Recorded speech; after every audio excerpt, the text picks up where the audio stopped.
आइबिएससी project जाइकाद्वारा गणित सिकाइ सुधार कार्यक्रम तथा एकीकृत पाठ्यक्रम कार्यान्वयन सम्बन्धी जुन पञ्चवर्षीय कार्यक्रम ल्याएको छ, सो कार्यक्रम अन्तर्गत विभिन्न विद्यालयहरूमा हामीले प्रधानाध्यापक तथा शिक्षकहरूका लागि क्लस्टर लेभलका ओरिएन्टेसन वर्कसप सम्पन्न गरिसकेका छौँ। त्यो वर्कसप सम्पन्न गरिसकेपछि प्राप्त भएका अथवा उपलब्ध गराइएका सामग्रीहरूको प्रयोगको प्रभावकारिता के कस्तो भयो, अथवा कक्षा कोठामा स्कुल बेस्ड टिपिडी प्रोग्राम अन्तर्गत त्यसको प्रभावकारिता के कस्तो रह्यो भनेर अनुगमनका लागि प्रधानाध्यापकहरूले भर्नुपर्ने एउटा गुगल फर्म तयार गरेका थियौँ। त्यो गुगल फर्म भर्ने तरिकाको बारेमा यहाँलाई सर्ट भिडियो लिएर उपस्थित भएको छु।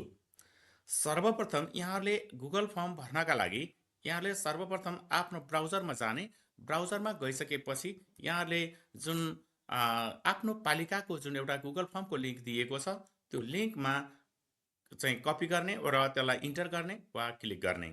क्लिक गरिसकेपछि यहाँ धादिङको नीलकण्ठ नगरपालिकामा सर्वदृश्य सामग्री र हाते पुस्तिकाको प्रयोगसँग सम्बन्धित मोनिटरिङ फर्म यहाँ उपलब्ध गराइएको छ। त्यो फर्म भर्ने तरिका यहाँहरूले हेर्नका लागि अनुरोध गर्दछु। सबैभन्दा पहिला त यहाँ जहाँ जहाँ रातो एस्ट्रिक दिएको छ त्यसमा टिक लगाउनु पर्ने हुन्छ। यसमा पालिकाको नाम सर्वप्रथम नीलकण्ठ नगरपालिका। त्यसपछि हामीले यहाँहरूको आफ्नो स्थानीय तहमा रहेका विद्यालयहरूलाई आधार बनाएर यहाँ इमेज अनुसार नै हामीले इमेज कोड सहितका विद्यालयहरूको नाम यहाँ राखेका छौँ। अहिले मैले महेन्द्र सेकेन्डरी स्कुलको एउटा फर्म गुगल फर्म भर्न गइरहेको छु। अहिले मैले आफ्नो विद्यालयमा यसमा टिक लगाएँ। त्यसै गरी अब यहाँहरूले पनि आफ्नो विद्यालय छनौट गरेर टिक लगाउनु पर्ने हुन्छ। अब यसपछि यहाँ नीलकण्ठ नगरपालिकाका सबै विद्यालयहरू यसमा समावेश छन्। अब हजुरहरूले जुन प्रधानाध्यापकहरूले वा शिक्षकले जुन कक्षामा शिक्षण गर्दाखेरि अथवा विद्यार्थीका सिकाइ क्रियाकलाप र हाम्रो जुन एउटा आइबिएससी प्रोजेक्टको थिम अनुसारको पेडागोजी प्रयोग गरेर र शैक्षिक सामग्रीहरू प्रयोग गरेर अलिकति पियर र ग्रुप वर्कको माध्यमबाट सिकाइ भएका क्रियाकलापहरूलाई यहाँहरूले अपडेट गर्नुपर्ने हुन्छ। जसमा मैले यहाँ ग्रेड 3 को मेटेरियल्स चाहिँ यहाँ शिक्षकको चाहिँ कक्षा अवलोकनको फोटो अपलोड गर्दैछु। यहाँ यदि हजुरले ग्रेड 1, 2 र 3 को ग्रेड मल्टी लेभल अथवा एमजिएमएल सिस्टम अनुसार चलेका विद्यालयहरू छन् भने एकैचोटि टिक लाउन पनि सक्नुहुनेछ। दुईवटा कक्षाको पनि हेर्न सक्नुहुनेछ, अथवा त्योभन्दा बाहेकका अन्य कक्षाहरूमा पनि तपाईँहरूले यो प्रयोग गर्न सक्नुहुनेछ। र यसमा अब यो कक्षा टिक लगाइसकेपछि क्रियाकलापका प्रकारहरूमा सर्वदृश्य सामग्री अवलोकन गरेकोमा पहिलोमा टिक लगाउनु होला। शिक्षण गरेको छ भने दोस्रोमा, समीक्षा बैठक छ भने तेस्रोमा, र हाते पुस्तिका अध्ययन गरेको छ भने चौथोमा। अहिले चाहिँ हामीले यसलाई यो शिक्षकले शिक्षण गरेका क्रियाकलापहरूलाई समावेश गरेका हुनाले मैले यसमा सेकेन्डमा टिक लगाएँ। त्यसपछि नेक्स्टमा जाने। नेक्स्टमा गइसकेपछि यहाँ मितिभन्दा तल विभिन्न जुन एउटा 11वटा म्याथका सिरिज भिडियोहरू र त्यसपछि 4वटा यो पेडागोजी सिरिजका भिडियोहरू दिएको छ, जसमा मैले यो शिक्षण पद्धति श्रृङ्खलामा जोडी कार्य अथवा समूह कार्य भएकोमा टिक लगाएँ। यसपछि मितिमा जाने। मितिको यहाँ छेउमा इयर, मन्थ र डेको छेउमा सो डेट पिकर भनेर आउँछ। त्यसमा टिक लगाएपछि क्लिक गरेपछि त्यहाँ क्यालेन्डर आउँछ। मैले सेट गरेँ। अब यति गरिसकेपछि यहाँहरूले कृपया क्रियाकलापसँग सम्बन्धित फोटो तथा सर्वदृश्य सामग्री अपलोड गर्नुहोस् भनेको छ। यहाँ चाहिँ मैले एड फाइलमा गएँ। एड फाइलमा गइसकेपछि यहाँको ब्राउजर आउँछ, जसमा यसले चाहिँ म्याक्सिमम 10वटा पर फाइल चाहिँ 5वटा सपोर्टेड फाइलहरू इमेजहरूलाई चाहिँ अपलोड गर्न मिल्छ भनिएको छ। र यसको अहिले चाहिँ एक्सेस बढाउनको लागि हामीले प्रयास गरिरहेका छौँ। केही दिनमा यसको एक्सेस पनि यहाँलाई अलिकति ठुलो एमबीको एक्सेस फाइलहरूलाई चाहिँ अपलोड गर्न मिल्छ भन्ने कुरा चाहिँ यहाँलाई जानकारी गराउन पनि चाहन्छु। ब्राउजरमा जाने। ब्राउजरमा गइसकेपछि यहाँ मैले महेन्द्र सेकेन्डरी स्कुलको फोटो राखेको छु एउटा।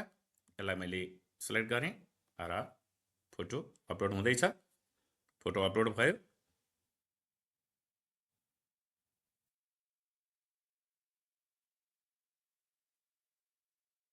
त्यसै गरी अरू फोटो पनि यहाँले अपलोड गर्न सक्नुहुनेछ। यसरी फोटो अपलोड गर्नुहोस्।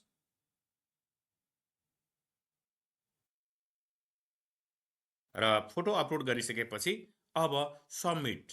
अब यसमा चाहिँ अलिकति एक्सेस कम भएकोले अहिले 2टा फोटो मात्रै छ। मैले एउटा फोटो अपलोड गरेँ र अब त्यसपछि यहाँले सबमिट गर्नुहोस्।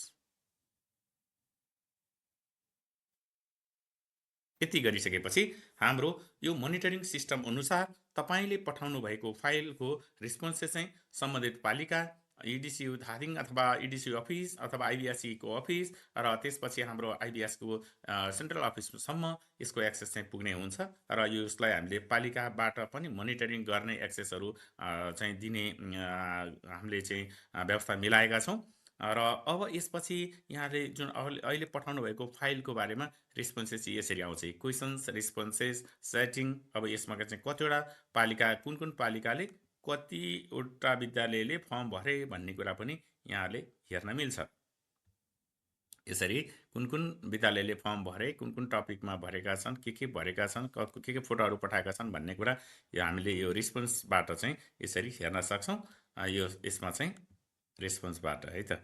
अब यो भ्यू सिटमा हेर्नुहोस् है त, यहाँ कुन विद्यालयले, नीलकण्ठ नगरपालिकाका कुन विद्यालयले फर्म भरे भनेर पनि हामीले यसरी हेर्न सकिहाल्छौँ है। यसमा अहिले हेर्नुहोस् त, यहाँ 12वटा विद्यालयले फर्म भरेको देखिएको छ।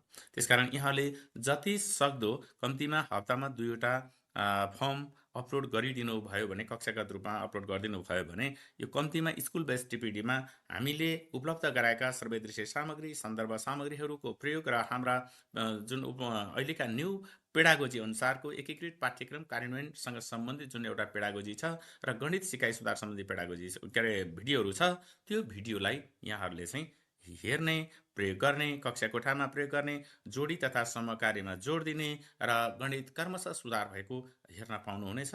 र त्यसको विवरणको मोनिटरिङ चाहिँ हाम्रो प्रधानाध्यापकहरूलाई जिम्मा दिएको हुनाले यहाँले यो सहयोग गर्नुहुनेछ भन्ने अपेक्षा गर्दै बिदा चाहन्छु। धन्यवाद, नमस्कार।